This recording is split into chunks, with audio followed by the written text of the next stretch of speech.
bucket list dream come true for me. Oh, you're too kind. I admire you so very much. You're very, very lovely. Thanks so much. Thanks, girl. Okay. So, who's hyped? You guys ready? Energy. Okay. Ooh, look at my parents sitting right there. They're all excited. Okay. Priyanka, you are a global icon. You have a career spanning over 20 years, multiple continents, multiple industries. You have over 100 million followers, authentic followers, I will also say, real followers, global followers, and people all over the world look to you for inspiration. You're the first South Asian woman to be a star of a US TV network, right? But after our conversation the other day, I realized I think America is just getting to know you. So the question for everyone who's here is, who is Priyanka? Who are you? I think I'm kind of trying to figure that out myself. And I think it's okay not to know. We spend our entire lives trying to figure out who we really are, and then we change. And then we figure it out, and then we change again. And I think that's the most constant, right? I'm constantly changing, constantly evolving, and I'm hoping that everyone's still curious about me as I keep doing that. So we're all very curious. I think we're all very curious. And I think kudos to you for taking on, I think one of the scariest things for me is the moment you stop growing and changing and evolving and ingesting information, I feel like life is really no longer worth really, what are you doing at that point? So congrats to you for expanding and coming here. So we're excited to have you. I meet and work with a lot of very high profile people in entertainment and beauty. And one of the things I notice is the lack of female leadership in the executive chair, in the executive seat, in the chairman, the board. And the reason I really, really was intrigued about you was that I met you through your manager, Anjula, who is a powerhouse. And I was wondering, you surround yourself with women, you invest in women, you are expanding your portfolio in female-founded companies. Tell me, you mentioned something the other day that when women are pitted against each other in any industry, that everyone loses. And so that's such a wise and evolved way to think about things. Tell me how you've come to realize that at such a young age. Well, a couple of things. I have a hypothesis. So I feel like I've had so many times whenever I'm doing interviews, people always ask me that, oh, you're doing a movie with, a female co-actor. Did you guys get along? Were there catfights? But when it comes to boys, they say, oh my gosh, that looks like a bromance, and everyone got on so well. So I feel like over time, because women had the lack of opportunity, we were pitted against each other because there were only like 5 opportunities, like 5 places a woman could be hired, and so we were elbowing each other out to get to that one spot. So the crux of the problem is the lack of opportunity for females. And the more opportunity we create for each other, the more sisterhood will grow. We're 50% of the world's population. That's right. We need to be represented in every field like that. We need to be empowered by each other, by the people who are in positions of power, by putting us in positions of power. So I realized many, many years ago that the more I champion women in my own small way, maybe I'll be able to create a world around me at least, where, women run the show, because we kind of do it really well. We just aren't given the opportunity enough, Yes! Good. It seems like everyone agrees. I'm glad you guys agree. I like a feminist crowd, male and female. Because you know what feminism is? Tell us. Feminism is when you fight for the equality of everyone, not just women. I agree. I think that, no, that doesn't get a little bit of a clap. That's everyone. No. That's including animals. That's including everything, right? It's doing right. And I think that what the feminine energy in business brings to the conversation is we do have an innate ability to make I think, really amazing choices if given the opportunity. And so that is so much about what BeautyCon is about, because this industry is on its way to becoming a $700 billion industry worldwide. This is huge. Wow. The economic power in this room is massive. And so the inspiration for us was, when you take active, engaged consumers who are a lot of women and people of color and minorities and different ethnicities, and you provide education and optionality, I think what BeautyCon is really focused on is the merging between economic consumption of product and consumer goods, but the discipline of meaning and cause and leaving sort of a legacy behind that we're not going to be ashamed of, right? And so I know we share that same DNA. Women are statistically, based on the data, working twice as hard as their counterparts to earn the same dollar. And this is an issue for me that everyone knows I'm very passionate about. And women of color are working 3 times as hard. Why is it that you think we're held to such higher standards? And what are those standards we're held to? So every generation of women somehow has to fight for the right of empowerment for the next generation of women. How many of you drive? Do you remember there was a time when women couldn't? Today, we don't even think about it because those women fought for us. So how many of us vote as females? Put your hands up. There was a time we couldn't. Now we don't even think about it. So we, as women, everyone in this room and everyone in this world has a responsibility to our future daughter, to our future granddaughter, to change the world in a way where they don't have to think about lack of opportunity. They don't have to think about diversity. Diversity shouldn't even be a conversation. It should be normal. When we look around this room, there's not one kind of person. I don't even see one kind of person in one row. And that's our normal. And that's the world we will create for our daughters, for our kids. We will create men that empower the girls around them. We will create men that respect the girls around them and create a legacy for their children going forward. And I think that's our responsibility, and we need to take that really, really seriously. We do. And I think, yes.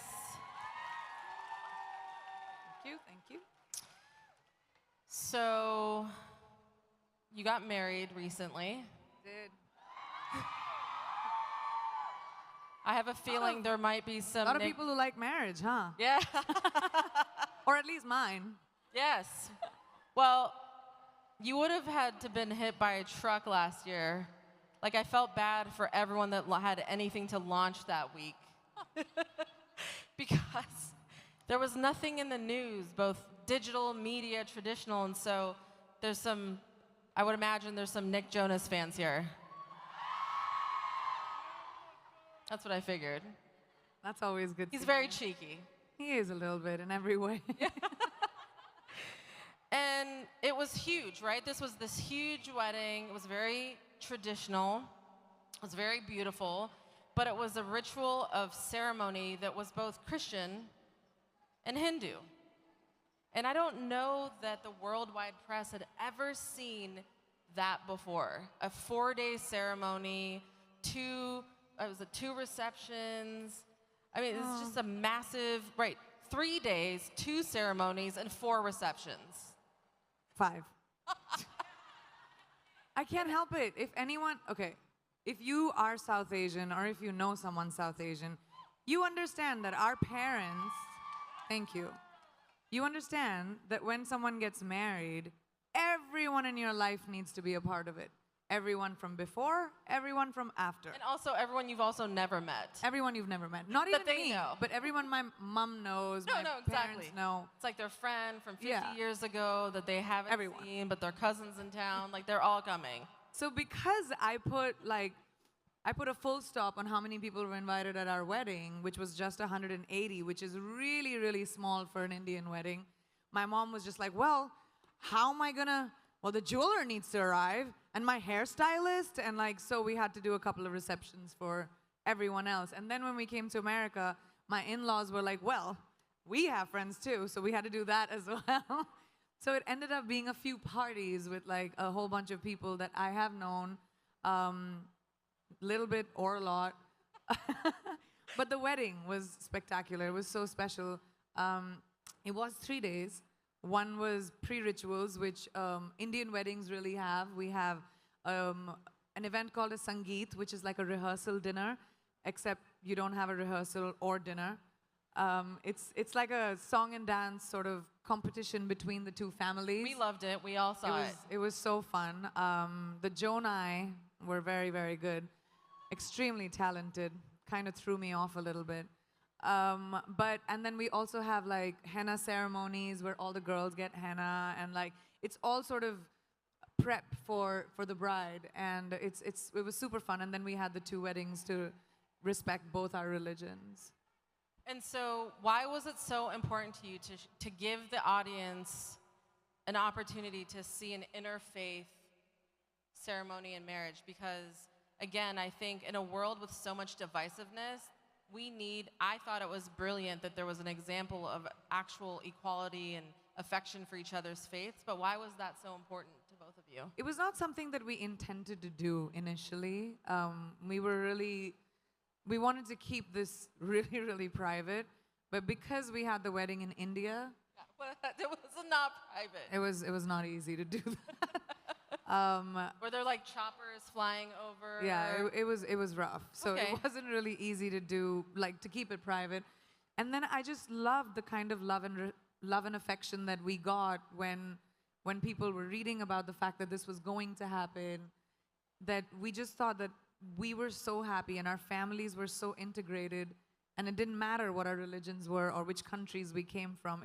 Everything just stood for love. That we eventually decided that it was important to sort of share that because we felt so full in our hearts. It was a joy to watch, and we all felt like we were there. I'm glad. It was really fun. We just met, but anyone who knows me knows that I'm very, very passionate around the topic of financial literacy. I believe innately that women in general, and different audiences in general, are just educated around the topics of financial literacy. For example, women save versus men invest, right? And so one of the things that I love about you is that you are now investing in tech, yes, and your manager also has been like a prolific investor within the space, and so I know you've invested in Bumble, and now you've invested in a tech incubator that's supporting young women who are learning how to code. Why is that important to you? I just love growing. Like I said, I think growing is a very important thing. And when I was very young, I started working when I was 17 years old.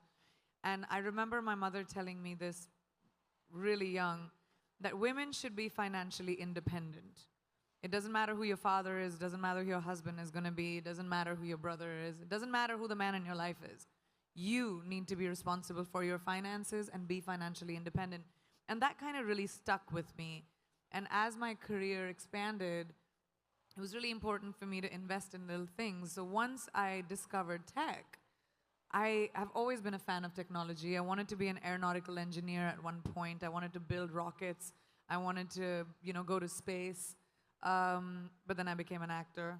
Go figure.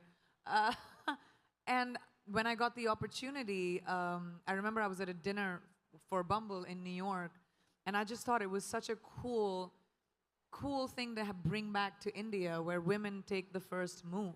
To bring it to a country which has a patriarchal sort of society, which actually the world is. The world over is sort of patriarchal, and we as women need to fight to change that, to create that kind of equality, because no one's going to give it to us, and they're going to fight for us to have it. So it started from taking Bumble to India, and then my next investment is this engineering school, which is called Holberton, which was based on Betty Holberton. She was one of the first female engineers in the world. And this school is a peer-to-peer teaching program where you don't have to pay a tuition, and you can pay back your tuition after you graduate and get a job, so that you don't have to worry about, how much schools cost, so that females can actually be a part of engineering.